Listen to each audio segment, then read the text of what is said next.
Thank you very much, Senator Harry. Are you enjoying yourself this afternoon? Is this okay?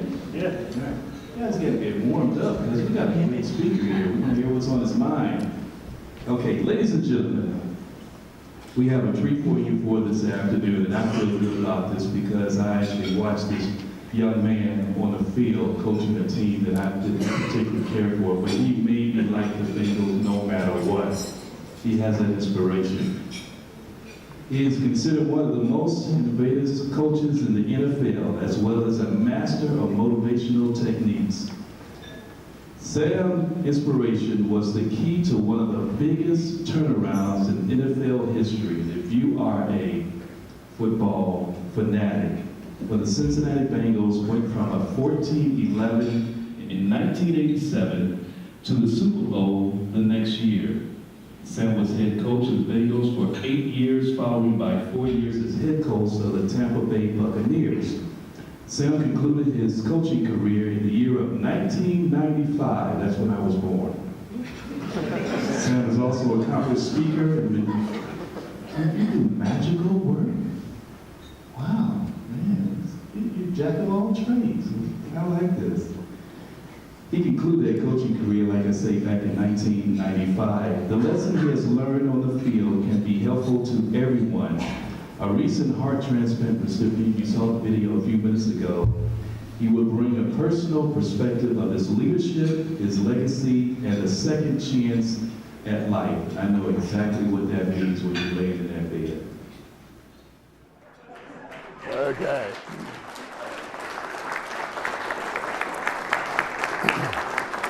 By the way, that is the mic picking up in the back. Can you hear all right?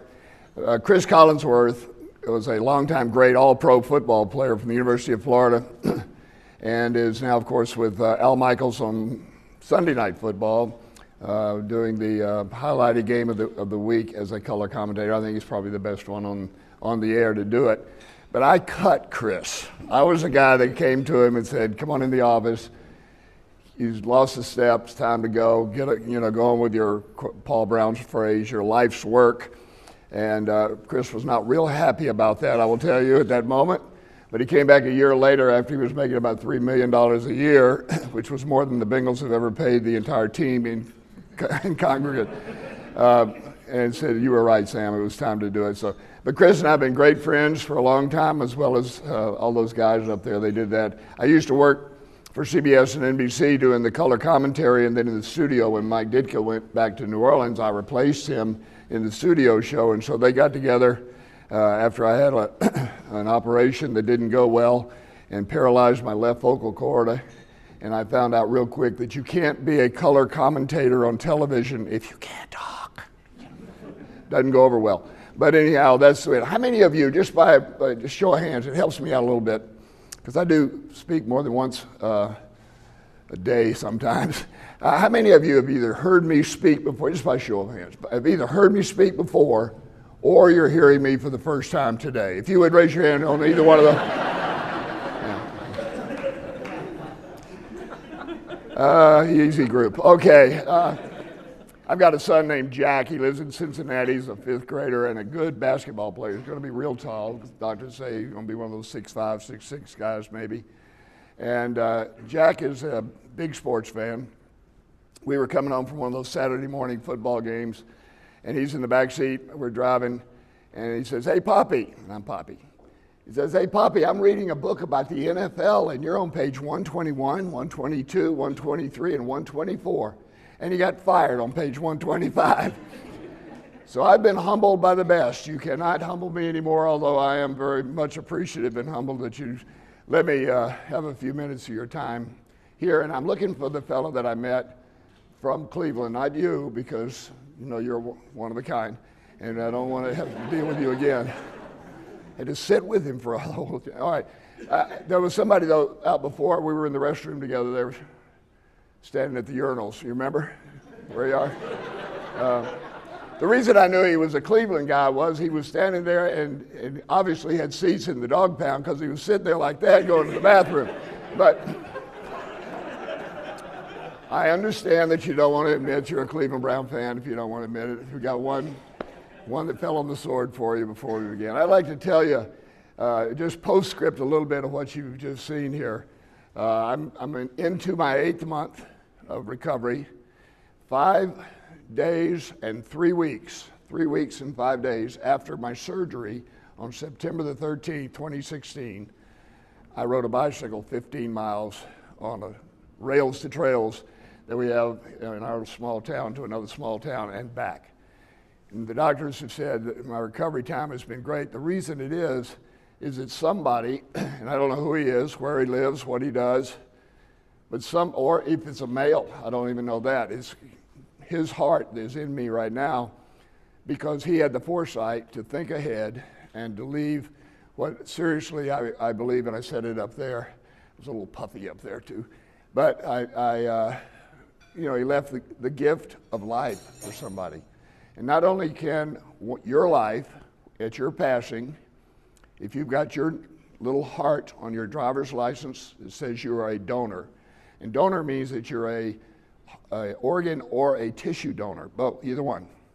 Because you can save up to 5, 6, sometimes 7 lives with organs, heart, lung, liver, whatever. And then tissues like skin, ligaments, cornea can enhance other people's lives. I hope if you're the shameless commercial break that we're taking right now, that I didn't even give you a warning, I hope that if you are not a donor, that somehow that my experience would inspire you to, at the next time you pass that DMV, Department of Motor Vehicles, that you will go in and get that insignia put on your driver's license. Next time you renew your license, ask them to do that so that if for some reason you pass, you're in a car wreck, anything can happen. Unbeknownst to you, it may not be a long illness, that you have notified the first responders that you want to save somebody else's life now that you're through with this body and you go on to the eternity that is, if you're a Christian, if you're saved, you're going to go on to a better place anyway. You got kicked upstairs. So please do that if you can.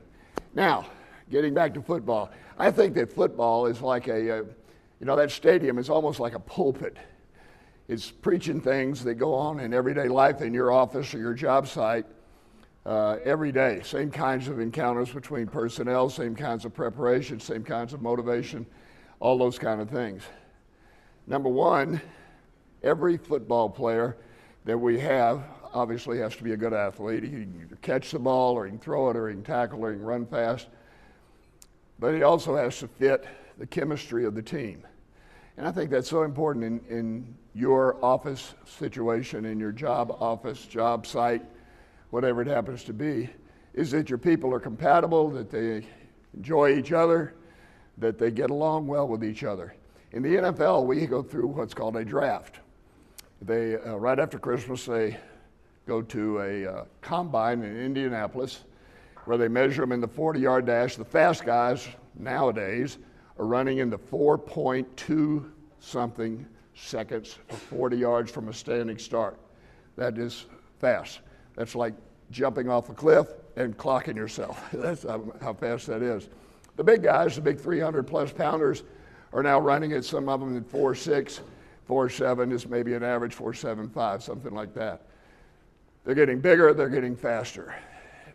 They go to the weight room, they put 225 pounds on the dumbbell, and they push it up and back and see how many times they can bench press 225 pounds as a standard way of measuring their strength. Now, the next time you're in a gym, and I'm looking around at some of you, for some of you, I know that the next time you're in the gym will be your initial visit, but whatever. The next time that you're in a gym, put 225 pounds on that dumbbell or that barbell, and then see if you can push it up once and how many times you can get it up. The big guys, the little guys rather, the defensive backs, wide receivers, those kind of players, they'll do it anywhere from 12 to 18 times. The big guys will do it anywhere from 20 to 35, sometimes even for the world record is still held by a linebacker from Miami University in Ohio. He bench pressed 225 pounds 44 times. We drafted him in Cincinnati. He couldn't play a lick of linebacker, but he was a lot of fun in the weight room. If you want to go back there, see him. In fact, that's how I got from Cincinnati to Tampa Bay, was drafting people like that occasionally. By the way, the draft, just so you know, is not a pure science. You know, you got all these people that are going to give you the estimates of where they rank and so forth when you watch the draft, if you did this past month it was. But just remember this, Tom Brady was drafted in the 5th round. Joe Montana was drafted in the 3rd round. That's how smart we were in San Francisco that year. Boomer Esiason was drafted in the 2nd round. There are a lot of players that go in the middle rounds there that Kenny Anderson, a great quarterback, ought to be in the Hall of Fame, 3rd rounder out of a small school in Illinois, Augustana University. So you put the players together, you do all those kinds of investigations, you try to instill in them the idea that they can do pretty much anything that you ask them to do. You're a professional football player. And I'd like to prove that to you, and I'd like for you to help me if you don't mind, because you were stupid enough to sit on the front row. All right, come on up. Last one here. Yeah, have a seat. And what's your name? Josh. Josh? Okay, Yes. Josh, have a seat. Just face the crowd. Try to check your zipper. Okay? All right, now. Josh, I'm just going to ask you, this is just to prove that those of you that coach youth football could use this. This is pretty good stuff here. And I do this with the football players. I used to do this with the football players. In their initial meeting, I'd get everybody, you know, you got 80 players that come to training camp. You cut down to 59. That means you cut a lot of All-Americans, great football players, great players in their conferences. You got to cut down to the best. And those are the ones you keep, and you try to get the best to be even better than they are. Because most guys, whether it's your job, whether it's your home life, whether it's a football player, you always got something left. You can always be a little better than you were before. So Steve, if you don't mind, raise your right hand as high as you can for me. All right, put it down. All right, now Lee, I want you to raise your hand even higher. Oh, even higher. Okay, so I asked Malcolm to raise his hand as high as he could the first time. There it was. You raised it as high as you thought you could, right? Or as high as you wanted to, or possibly you were messing with me. I don't know the answer to that. But you raised your hand as high as you could. Then with just a little encouragement, a little coaching, so to speak, I said, raise your hand even higher. You were up there even higher. I bet I can make you raise your hand even higher than you did the second time. Want to put $20 on it? I need money. You're the head speaker. I'm the pre- I wouldn't. I don't do it. Okay, there you go. You ready? I'm going to get you to raise it even higher. Stand up. Now raise your hand. Oh, on up there. Get up on the chair. I got your belt buckle right here, and my lawyer's in the back of the room, so don't worry. All right, raise your hand even higher. Now get up on your tiptoes, even higher. Get up there, higher. There you go. All right, good. All right, come on down. All right, thank you. All right. All right, let's give Peter a nice round of applause. Okay, thank you. Okay, I don't care where you are, where your young youth team is, or where your first year employee is, he can reach, she can reach higher in whatever you're asking them to do within the job. Sometimes, though, you've got to make sure that you are very careful to acknowledge that the least paid, the least significant maybe in the office, person who has the lowest title, whatever it happens to be, who feels very easily can be put in a position to where they feel like they are lesser than, they're not as important as somebody else that's in the office. Be careful that you make sure you acknowledge them to be important. I was speaking in a school called Sullivan Academy about a year and a half ago before the surgery. And Sullivan Academy is a school for kids that are disruptive in class. They send them there and they supposedly straighten them out. They go back to school usually a couple, 3 days later. They're back for another class at Sullivan. So it's a tough crowd. I had about 35 people in the classroom. I had 2 armed guards, literally, like downtown Manhattan right now. Two armed guards in the back of the room. I had a security officer behind me, the principal, and a counselor. 35 students. Here's Sam. Well, okay, thank you. I get in front of them. I normally do magic tricks when I'm working with kids. I put something in my hand, I have to make it disappear, and I bring it back over here. And it's easy to do when you got nothing in your hand to begin with. But I tell them, you know, pay attention. I'm going to say a few things here that's important. I want you to pay attention. You might learn something. And if you do pay attention, we'll call time out. We'll have a halftime. And then at the halftime, we'll do another magic trick. And I'll get somebody to help me. I'll do the old cut and restore trick where I'll cut the person in half. We'll take him and spread him apart and then put him back together again. And then I tell them, and it almost always works. I've never had really a big problem with it. All right, that's what they do. They start looking around. Nobody knows whether to laugh or not. I got through with this, and when I got through with it, there was a person sitting about where you are, and I noticed that person, pretty obvious not to notice, clothes were not clean, were not new, had the usual high school acne problems that we all went through. Hair was messy. It really didn't have much going for him, obvious just by his demeanor. And I got through with him. I walked over to the table, and I reached my hand out. And he looked at me like, I'm not shaking your hand. I don't know what you think you are, but I don't do that. I said, no, this. Now, the whole time he was head down, and every now and then he'd look up over his eyebrows. Never moved his head, never did this, and never nodded, nothing. Head down and looked up, and most of the time looking down at the table. And I reached out again and I said, man, let me just tell you something, dude. I was in trouble here. I'm looking at a tough crowd. But I kept my eyes on you because I could see that you were really paying attention. The vibes were going back and forth between us. And thanks to you, I was able to go through it and not feel self-conscious and uncomfortable up here. And I just wanted to thank you for it. Finally, he reached out awkwardly and shook my hand. And I turned around and I walked back to the principal. As I'm walking back to the principal said to me, I don't believe that. I said, what's the matter? You don't believe what? He said, Jimmy, that's not his real name. Jimmy, he's smiling. He never smiles. All he ever does is says, I don't care. I'm not going to. You can't make me. I'm not going to do that. Negative. Don't want to put myself out there for fear I might fail maybe. Whatever his reasons were, he wasn't going to do it. I got to thinking, I'm a coach think now. I'll switch over.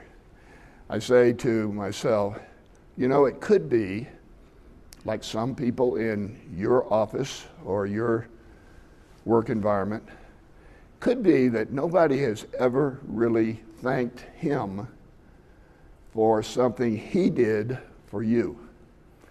Ever think how important that is to some people? Gee, I thank you. Yeah, you did a great job. Man, thanks. Thanks for hanging in there. Thanks for working late. Thanks for doing it perfectly for me because I needed this job done just right because we're going to get a repeat customer out of this guy if it was, and you did it. I want to thank you. Now I know, you're barely getting by. Hopefully you're going to get promoted here. You keep working like this, you will. It's amazing how much better a company you have, how much better a football team you have, how much better an operation you have. I have a couple other things that I think are important. I've learned them from other coaches, Paul Brown, George Allen, when I was playing for the Washington Redskins. Played in Super Bowl 7, by the way. And yes, Virginia, there were single-digit Super Bowls at one time. We played the Miami Dolphins the year they had a perfect record. Give you a clue as to how we did in the Super Bowl, 14-7. In fact, we did so poorly in that Super Bowl. This is a true story. Unlike many of my other true stories, this one actually happened. At halftime, we're trailing 14-0 to the Dolphins in Los Angeles in the Coliseum. I'm a player, not a coach. Billy Kilmer's the starting quarterback. Sonny Jurgensen's been injured, so I'm the backup. We were the three quarterbacks all year long, but Sonny been hurt from early on in the year. And so Billy and I were the two guys, but Billy was the starter, and he had a rough first half. I mean, really bad. Walking on eggshells now. The whole team is a little shell-shocked because we thought we would kill those guys. And I walked out to Billy, and I happened to have grabbed a football. This is, you know what? I called and I asked Bill Belichick to send me one football I could use at demonstration. And the sucker sends me a game ball, I'm telling you. All right. I walk out to Billy Gilmer and I say, Billy, here. And I hand him the ball and I say, would you mind dropping that ball? I want to see if you can hit the ground because you hadn't hit squat in the first half and it's killing us. Well, we all laughed. We had a good break in the action, so to speak. And we decided we're all the same team. We're all okay. You're still supporting me. I haven't lost everybody. It's important that employees know that too, from their superiors and from their coworkers, that they haven't done it. I think another thing is you be very specific about what you're going to do, what you tell people to do. You know, Douglas MacArthur once said, and if he didn't say it, then I said, never give a command. I didn't hear him say it, so I don't know for sure. Never give a command that can be understood. Always give commands that cannot be misunderstood. That makes sense to me. So you want to be very clear with everything you do so that it gets done right in the way you want it to do. Bill Walsh, when I was coaching the 49ers, we drafted Joe Montana, so we had a great quarterback. Here's how you coach Joe. You just stay way out of his way, don't mess him up. All right, but I would get the guys together and did it all my whole career. I'd get the guys together. The first day of training camp, all the quarterbacks, I'd take over, even if I was the head coach. And I'd grab the quarterbacks together and I'd say to the quarterbacks, usually you have 4 QBs come to training camp, you keep 3. I'd say, guys, raise your hand if you ever pick your nose. Well, they start looking around at each other like, boy, we got a beaut this year as a coach. No, I'm serious. If you pick your nose, raise your hand. Well, finally, eventually, they raise their hand. FYI, Joe Montana picks his nose, okay? So you know. I'd say, you ever get a good booger on the end of your finger? And you can't get rid of that booger, and you keep doing just like that, you're trying to get rid of it, and it will not come loose. Well, we've all experienced it, haven't we? Well, here's what you do. In order to get rid of that booger, if you will kind of stand wherever you want that booger to go, let's say I wanted to go over there, kind of stand and then step into the direction of the booger's flight. You want to take the booger back with your left hand and hold it up like this, and with your elbow, make sure your elbow bends forward. Don't bend your arm in, but your elbow bends forward, and then from the wrist up, you flick that booger, just like that. Say, man, you'll have them ducking all the way across the room because that booger's coming, and it's coming with some pace on it too when it gets out of there. Well, quarterbacks, you throw a football spiral the same way you flick a booger. You step into the ball and you throw the spiral up. Thank you. The same way you throw a football is the way you flick a booger. So every time they would have a pass like I just threw there, well, they call it mallard duck. And, the bad part of that is when the nose goes up, if it's windy, it'll take it off course, so you're inaccurate. You want to throw a tight spiral into the wind. Every time one of them would do it in practice, Joe Montana would do it. He'd come by me, he'd say nothing because he knew he screwed up, and I'd say, booger, booger, booger, booger. Oh man, did I do that? I said, yeah, you did. And we're paying you about $2 or $3 million a year not to do that. Now it's $20 million a year, today's salaries. Don't do it. And then I said, I've described to you specifically how you flick the booger. You're not going to get it off from the elbow bends in. The elbow's got to go this way, and from the wrist up, that's how you get the spiral on the ball. Okay, good. Then I say to myself, to a Chamber of Commerce in North Augusta, I say, what other things parallel the arena that we play in, the pulpit we preach from on Sunday afternoons, with what they do in their daily work? Well, the other one, beside making sure your employees know that they're important, I would ask the players in training camp, how many of you want to win? Well, they'd all raise their hand. They're not stupid. If the head coach asks if you want to win, you don't raise your hand and say, I got a question here. What time do we get paid? I don't know. Winning thing's not that important. No, yeah, we want to win. I said, well, good. How many of you put your hands down? How many of you want to be part of the reason we're going to win? Ooh, a little different question. Boomer Esiason, who was my quarterback for 8 years in Cincinnati, our quarterback, first person plural is always better than first person singular when you're around the workshop, was our quarterback in the 80s, early 90s. Boomer and I had a little deal because he knew what was coming. He'd raise his hand and he'd say, Coach, what do you mean by that? I have to be part of the reason we're going to win. Does that mean I've got to, I don't know, run more laps, lift more weights, watch more film, take more notes, listen more clearly, confidently and closely to everything you say? Yes, Boomer, it means you got to give it your best shot, Bones. You got to do the best you can. You got to get your body prepared, your mind ready for quick, instant recall of what to do. When that defensive end's coming and closing on you, you got to know where to go with the ball right now. You don't have time to go back and check your notes. Stay right there. I'll be right back. Too late. He's got you. You're done when you do that. Instant recall. Know what you're going to do before it starts. Anticipating a problem is always better than reacting to the problem once it's underway. Always helps. I spoke in last summer, not this summer, last summer, right before the surgery. In fact, right before the surgery. I was speaking at the NFL Hall of Fame in Canton, Ohio, to a group of about 700 high school football players that was, a lot of them were 4- and 5-star players. A lot of them were 2- and 3-star players. Those are really good, recruitable by Division I schools. And then there were a lot of them, of course, that wanted to be a 1-star, 2-star, 3-star player. Good kids. We had a 5-day camp. At the end of camp, on the last day before they go home, actually they went home that afternoon, but the last day that they went home, we took them out in shells, shorts and t-shirts with a helmet, and we had about an hour and a half, 2-hour workout in the hot sun in Canton, Ohio, Hall of Fame, where the NFL Hall of Fame is. By the way, if you haven't been lately, they have renovated it. It is gorgeous. It is beautiful. You ought to go. Well, we put them on the field for about two hours. We dehydrate them real good. We bring them in. We stuff them full of a lunch like this. They want more. Give me that. Stuff it in there. And then they say, and here's Sam again. Well, shoot, I wanted to take a nap too. I know they wanted to take a nap. But I got up and I started to talk to the players. A little different subject matter. But I started to talk to these young people, trying to say something that might make a difference in their life somewhere along the way.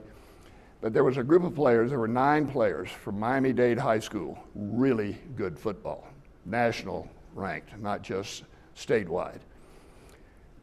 Had several 3- and 4-star players. I don't know if they had a 5-star, but they had some great players there. They were all sitting together, and they were all kind of doing what I was doing, trying to fight off the sleep, except for one guy on the team. He was letting it know. I'm not exaggerating. He was making it known that he wasn't going to listen. He was tired. He was going to put his head down, which he did, and he was going to take a little nap, and he was too tired to be listening to you. Coach somebody, I don't even know your name. That would be his attitude. Don't want to know it.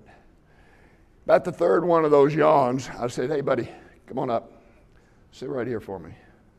And there are about 700 athletes, former pro players, and coaches out there watching this. Sit down right there. Here are my notes. Put your finger right here, and I want you to go right down that list so that I don't miss a single point on my talk to this ball club. Boom, boom, boom. He goes all the way down. I get through. I hit him with a punchline, whatever it was that day, and I looked down at him, and I said, I love you. Oh, my gosh. He looked over at the 8 remaining Miami-Dade teammates. You're talking about peer pressure? I could feel it bouncing off of him back and forth on this, them saying, what are you going to do about it now? You got the stage. I looked back down at him again. I love you. Oh my, it got even worse. Now he's starting to turn a little bit red. And he started out African American. I was white the whole time. He was black the whole time. Now he's red. It's a different deal. Now I'm saying to him, I'm going to give you just a second or two to recover. And I start down for try number 3. And when I start down the 3rd time, he says, all right, I love you too. And that's the end of it. You know, in a very special moment, if your players, if your employees, if your associates, if your customers don't really appreciate you, now they may not say the words, I love you, but I appreciate the hard work you do for me. I appreciate you being here on time. I appreciate sometimes you being willing to work a little bit later to make sure we get the job finished for our customer, whatever it happens to be. Being told, I appreciate you, I love you, sometimes can just make a difference in their next effort when the next job site is opened up. The next afternoon, this is at lunchtime, we go out and we have a picture-taking deal before we go get on the buses and head on back all parts of the country. They came from all over. And as coaches kind of sit along on a little bench, they have to walk by to get to the field. And here come the Miami-Dade 9, we called them. And James, which is his real name, James broke ranks. By the way, he signed a full ride with Florida State. He walks over to me and he says, I love you. I said, hey, you don't owe me any money. You don't have to pay me for the whole week. That was worth it right there. That little bit of reaction back and forth. And I've tried to stay in touch with them. Obviously, FSU had a pretty darn good year. Again, and part of it was because of him and what he did. Now, I was going to leave time for Q&A, but it's 1 minute till quitting time, and therefore you have none. But I appreciate you having me here. I really sincerely plead with you to become a donor of organ and tissue. It is free. It will never cost you anything to sign up. It doesn't cost you anything at your passing. It doesn't cost you anything other than, it doesn't cost you anything anywhere. And you as a donor or a donor family don't have to acknowledge the person that the heart or the lung went to until you're ready, until your grieving is over. Because remember, when I'm excited because I'm going to get a second chance at life, there's a family somewhere that's grieving over the death of their son, their husband, their loved one. So it's an important deal. Last year, 120,000 people died waiting for a transplant organ. Man, that shouldn't happen in this country. I appreciate you having me. Have a blessed life.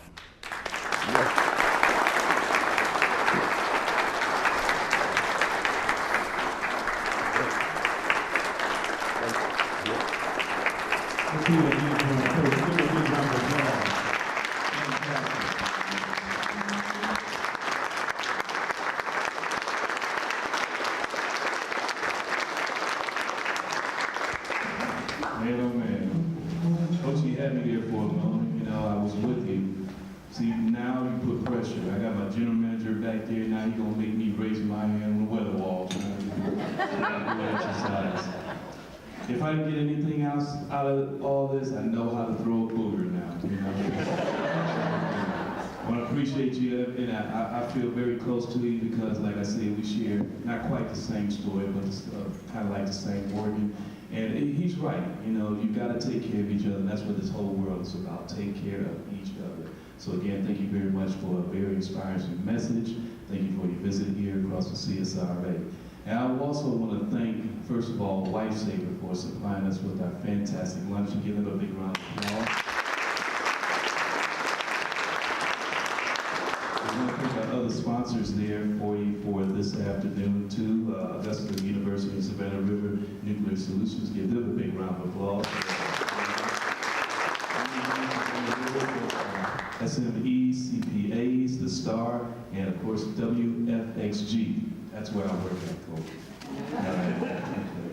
And of course, thank you so much. Like I said, we ran out of time for our Q&A, but of course he'll be sticking around there. Don't wear him out too much, because he got other events that he has to go to. I want to thank you so much for coming out this afternoon. You did a fantastic job. We'll see you next time. Once you have a great afternoon. And I got to do a shameless plug. I got to do this. Don't forget to download our WFXG Fox 54 weather app. Okay? It's very important. You're going to need